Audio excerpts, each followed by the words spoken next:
Cleaner and smarter steel is core to Hazira future, where growth and sustainability go hand in hand.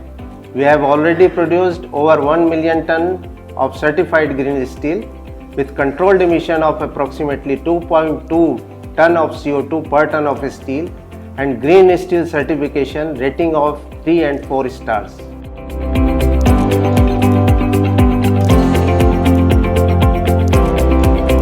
Technology and operational innovation are transforming the way we manufacture steel.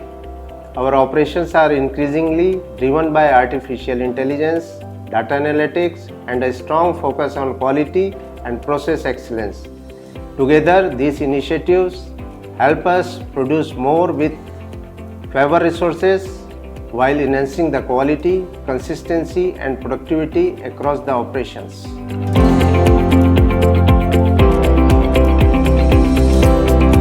The next generation of steel making in India will be defined by three key priorities: low carbon technologies, resource efficiency and circularity, and smart digital manufacturing. The steel we produce today will shape the world of tomorrow, and that world must be cleaner, greener and more sustainable, because an Atmanirbhar Bharat will also need an Atmanirbhar Prakriti.